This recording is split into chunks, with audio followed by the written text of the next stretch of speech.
Welcome back to All About Winning Daily Fantasy Sports. My name is Ty Patton. In this video, I'm going to cover the tight end position and defense and special teams position for Week 4 of the NFL. If I had to choose one word to describe the tight end position, it would be inconsistent. And a common strategy among DFS players is to take the stance when selecting the tight end. If you have enough salary to either get all the way up to Kelsey, who's usually going to be at the top, and if you can't, I'm going to spend all the way down and take the tight end that at least get me a couple points. For me, I don't punt any position. I look at them all and I break them down so that I can try to build the best balanced lineups possible. And this is how I've had some success. With the tight end position, I look at game totals, just like all the other positions. I'm looking for the games that have the higher totals. That's because these games are going to have the players needed to score the points for those high totals. That's not where I stop. That's where I start. Second thing with tight ends is targets. And I'll show you why here in a second. Next, I look at the matchup. I look at red zone targets. I look at for value. And I consider ownership if I'm wanting to gain leverage, which I'm always wanting that. I like to begin each position by taking a look back at the week previous. With that being said, let's take a look back at week 3 for the tight end position. The top 5 projected going into week 3 were Ingram from the Giants, Kelsey from Kansas City, Andrews from Baltimore, Waller from Oakland, and Olsen from Carolina. The actual top 5 scoring tight ends were Waller from Oakland with 30.10, Ingram from the Giants with 26.30, Olsen from Carolina with 25.50, Hooper from Atlanta with 24.60, and Akins from Houston with 22.30. Olsen, Waller, and Ingram were the ones that were projected and ended up in the top 5. So you can see where the scoring is starting to slowly catch up with the projections. That wasn't the case in the first couple weeks. And I also wanted to mention that I looked at the Millie Maker, which is a millionaire contest that Draftkings has each week.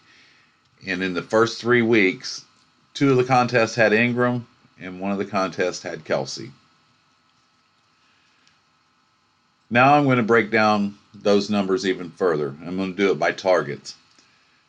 In week 3, the top 5 scoring tight ends that I just mentioned scored a total of 128.80 points. They did this on 41 targets. If you break that down, you get 3.14 points per target. That's what the top 5 averaged. And that's with all things being relevant. Touchdowns, receiving yards, fumbles, all that is built into that. Now, through the first 3 weeks for the top 5 each week, I broke it down by week and factored in the top 5, their total scoring and their total targets. This is what I came up with. They scored a total of 367.70 points on 103 targets, which comes out to 3.57 points per target. Now, if you take this 3.57 average per target, you can see why it's really important to identify the tight ends that are getting a lot of targets. It should be also noted that I found there's one team that showed up all 3 weeks first to tight end, and that was Arizona. That means they are the worst team against the tight end. I'll give you that number here in a little bit, but they are in all 3 weeks. The tight ends they faced ended up in the top 5. This week they face Disley from Seattle. Now these are the top targeted tight ends through the first 3 weeks. And remember, this is the main slate. So like Witten, he won't be on there. McDonald from Pittsburgh, he won't be on there because he plays on Monday night. So any player that's in a primetime game will not be on this list. Ingram's number 1. He's gotten 30 targets in 3 games. 10 targets a game. Number 2, Waller from Oakland, 29 targets, which comes out to 9.67 targets per game. Number 3, Olsen, 29 targets, 9.67 targets per game. Number 4, Kelsey, 25 targets, comes out to 8.33 targets per game. Number 5, Andrews from Baltimore, has 24 targets. That's an average of 8 per game. Hooper from Atlanta has 22 targets, which is 7.33 per game. And as I mentioned, Disley, who is facing Arizona, he has 14 targets through 3 games, which is 4.67 targets per game. Now let's look at what the matchups tell us. By identifying those teams that give up the most points to the tight end position. As I previously mentioned, Arizona is the worst against the tight end for the first 3 weeks. They are giving up 25.4 points per game to the tight end position. This week they face Disley from Seattle. At number 30, Tampa Bay, they're giving up 14.8 points per game. That's a huge drop off from the worst team. But they're giving up 14.8 per game. This week they face the Rams.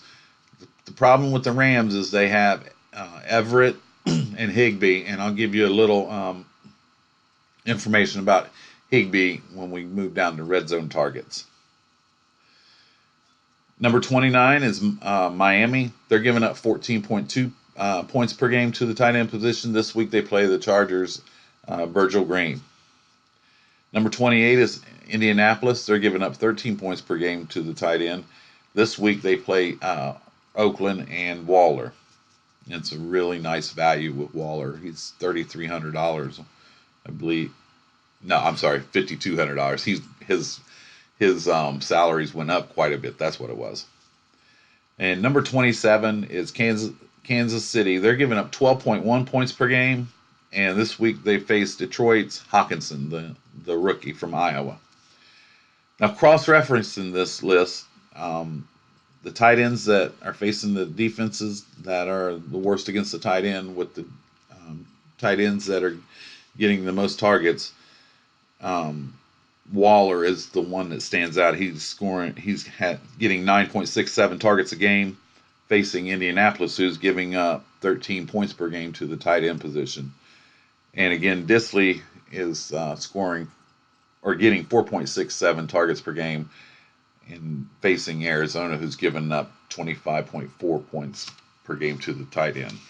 So a lot is probably going to be popular too. A lot of people know these numbers, especially the guys that are real sharp. And so a lot of people know that you can scroll down to Disley, who's only 3,600, facing the defense that's worse against the tight end, and save a lot of salary by doing so.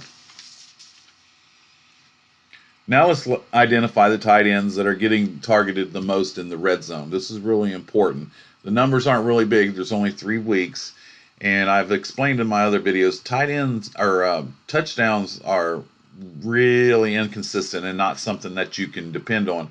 But you can look for players that are getting the touches or the targets when they do get down in the red zone. For the tight end position, Kansas City, Kelsey's number 1. He's got 6 targets inside the 20. One of those is inside the 10.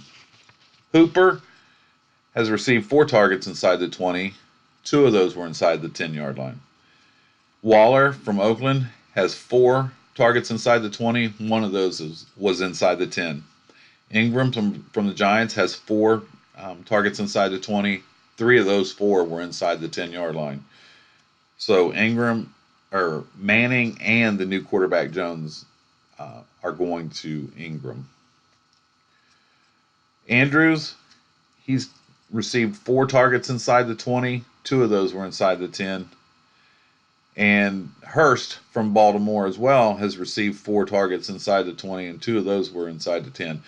So when Baltimore's getting down inside the red zone, they have 8 targets total inside the 20 and 4 total inside the 10 to their tight ends. The thing is, do you know which tight end it's going to be?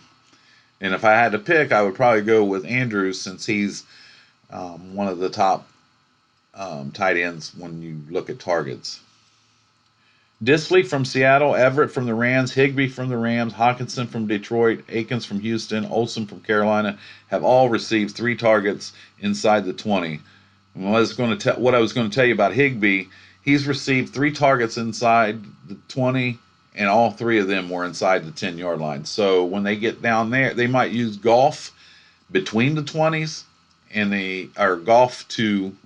Everett between the 20s, and then when they get inside the red zone, looks like they like to go to Higbee when they get down there. Okay, I'll give you a second to catch up your notes. I know that you wrote all this down. I say that in all my videos. I know it's impossible for you to remember all that. So I'm going to summarize the tight end position for you and give you a few reasons why. And these are going to be the tight ends that are going to be in the player pool for the strategy lineup show when I build some lineups on Saturday. Ingram, $5,700 from the Giants. They don't have Barkley, so those targets got to go somewhere. Jones shown already that he likes to throw to Ingram. Ingram's receiving 10 targets per game. The game script could possibly be some points in that game. Game total of 46.5 points. And he's received 3 targets inside the 10-yard line. So Ingram, and he's also been on the winning Millie Maker 2 out of the 3 weeks. Number 2, Kelsey, $7,200. He's at the top. You always have to consider him if you can get up there.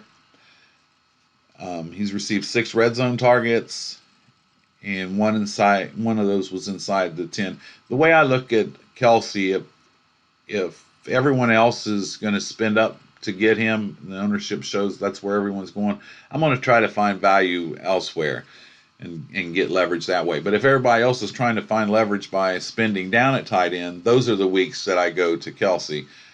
I did that in week 2. He was the top scoring tight end in week 2 with 27 points, and worked out for me. I pretty much broke even that week, had some things go wrong for me each week. I've had some awful luck with injuries, but that's football. Waller from Oakland, he's one of the ones I like a lot. I actually put him on my season-long team. He's $5,200, so a $2,000 savings off of Kelsey, getting 9.67 targets a game, facing Indianapolis, who's number 28 against the tight end. He's received 4 red zone targets, and he's a really nice, as I mentioned, he's a really nice pivot off of Kelsey.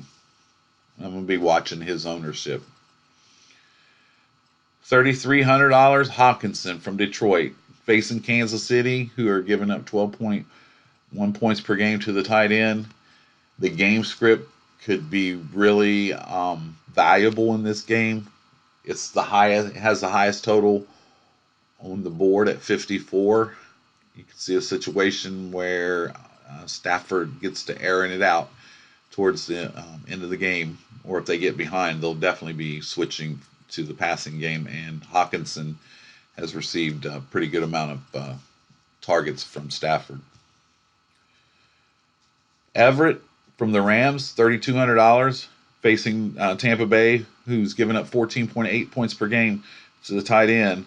And remember what I just talked about. They also use Higbee, so they're another team that's using the two tight ends. And it seems like they're using Everett between the 20s, and then when they get down in the scoring position, they like to go to Higbee. So me personally, they're a good value, both of them, in a really good matchup.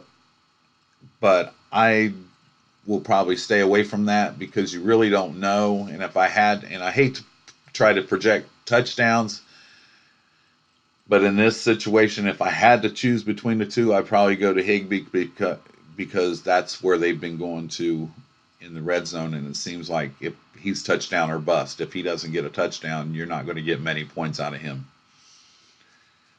Olsen, $4,200. He's getting 9.67 targets per game. Another tight end who has a backup quarterback, Kyle Allen, showed last week that he likes to go to him, threw him 2 touchdown passes. Uh, and the game script this week against Houston could be favorable for Olsen to have a really good game. He's $4,200. And remember, a lot of rookies and backup quarterbacks, they tend to get to they're going to check down a lot. A lot of them will, and that was really evident last week in the game. Not only was Olsen facing the worst team against the tight end, Arizona, but Allen was peppering him with targets. So just keep that in mind. Andrews from Baltimore is $5,000. 8 targets a game. He's getting He's had 4 red zone targets, but then again, so hasn't Hurst. Now, Andrews is getting a lot of targets in between the 20s. The situation is a little bit different than Everett and Higbee from the Rams. So I don't really have a problem going to him. Kind of don't like his salary. I think I can get a little bit more value, but he's definitely in play for Cleveland Browns this week. Next is Hooper from Atlanta, getting 7.33 targets per game. He's gotten 4 red zone targets. Matt Ryan's going to Hooper a lot. Very athletic tight end. He's $4,300. They're playing against Tennessee this weekend with a 45 and a half point game total, and he's definitely viable. And last but not least is Disley from Seattle, $3,600, facing the worst defense against the tight end position, giving up a whopping 25.4 points per game to the tight end position. And as I mentioned, this isn't secret information. A lot of people know this. A lot of people look at the overall matchups, or they go right over here on their Draftkings lineup builder, click on opponent rank, and you can either do it by the best or flip it down around to the worst. And when you do that this week, there he is, Disley right at the top. So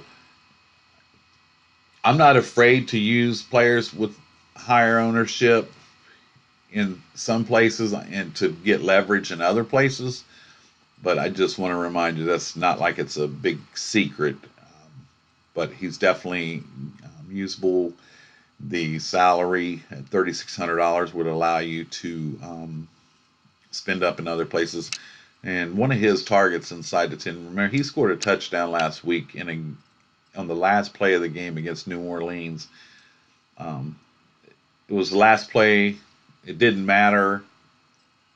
It's in the statistics. But just remember that when you go to building your lineups and considering him. Okay, so here's the tight end pool. Ingram, Kelsey, Waller, Hockenson, Everett, Olsen, Andrews, Hooper, and Disley. There's a lot of potential value if you don't want to spend up to get to Kelsey. And there's a lot of ways to get leverage and differentiate yourself this weekend. I'm going to watch the ownership numbers. I'll let you know tomorrow what I see. If it looks like people are spending down, maybe I'll spend up on a few lineups and get Kelsey and match him up with Mahomes and bring it back with some Detroit players. I'll obviously narrow some of these down when I build lineups. I can tell you I'm probably not going to use Everett and Higbee at all. So there's a couple that I'm going to be taking out right off the bat. And when I build lineups, as I mentioned, tomorrow I'll touch on all this again, the value, the ownership, the leverage, and why I'm doing it. And I'll actually build the lineup right on the screen for you, a couple of them that I'm going to use. And I just want to get this plug in. Last week, my player pool, you can go back and listen to it, my Saturday show on the 21st, I had the players in the pool that would have scored more. You could have put a lineup together out of that pool to score more than the eventual winner of the Millie Maker last week. I didn't do it, obviously, but it was there. And each week, that's when when I put something in a contest, I'm not trying to just place, or I want to win. And I've won a couple GPP larger tournaments. I don't enter 150 lineups. I don't have anything against people that do. I'm just not, that's not my occupation. I'm not financially able to do that, but I do try to build the best possible lineup that I can and not use a computer to generate all kinds of different scenarios for me. Nothing wrong with the people that can do it. If I could, I probably would. Okay, now I want to take a look at the defense special teams position. As I mentioned at the very beginning of this video, I don't punt any position. When I research the defense, I want the best possible matchup with value. I target the defenses that are favorites. I like defenses that are home. I want to look for defenses that are going to be in games where they're going to have to force the other team to pass the ball. The reason I say that, teams that run the ball, running game dependent, compared to teams that have to put the ball in the air, there's all kinds of things that can go wrong with the passing game. Sacks and interceptions, that's what I'm looking for. Looking for a defense to shut out the other one, I used to try to consider that too, and found after a few years that you're probably not going to get that 10 points. They're going to fall in the end zone at the end of the game, or there's going to be very few shutouts, is what I'm trying to say this year. So you're looking for the sacks, the interceptions, if you can get a defensive return for a touchdown. Last week, the Jets were one of the worst defenses projected and played New England, got beat up by New England, but two of their scores were from defensive touchdowns. So you never know from week to week with the defense. Early on, it's becoming a pattern to target the defensive special teams that are playing the Miami Dolphins. That's one of the things that I've noticed in the first few weeks, and why not? They're pretty pitiful. And I just want to see here this week. Yep, top defense this week is playing the Miami Dolphins. Los Angeles Chargers, they're $3,800. And there you go. At the top and averaging 4.7 fantasy points per game on defense. Last week, the top 5 projected defenses were the Patriots, Seahawks, 49ers, Cowboys, and Packers. The actual top 5 scoring were the Jets with 16 points, the Saints with 14 points, the Lions with 13 points, Packers with 13, and Panthers with 13. So you can see that only one of the top 5 projected ended up being in the top 5 scoring. So that just goes to prove there's a whole lot of a variance from week to week. Moving forward, my defensive special teams that I'm going to focus on this week are going to be the Rams, who are a home favorite against a team that will probably have to pass the ball to catch up, and playing against Winston, who is turnover prone. The Chargers, they're $3,800, the most expensive. Playing Miami, if I can get there, why not? The Ravens and the Chargers are a significant favorite on the road. Ravens at home against Cleveland concerns me a little bit because they have 2 defensive backs that have been out, and Cleveland has Beckham Jr. and Landry. I don't believe Cleveland's going to be able to run the ball on Baltimore, which might open the door to Mayfield being a little bit careless. It's a division game in Baltimore, but I do like their defense this week.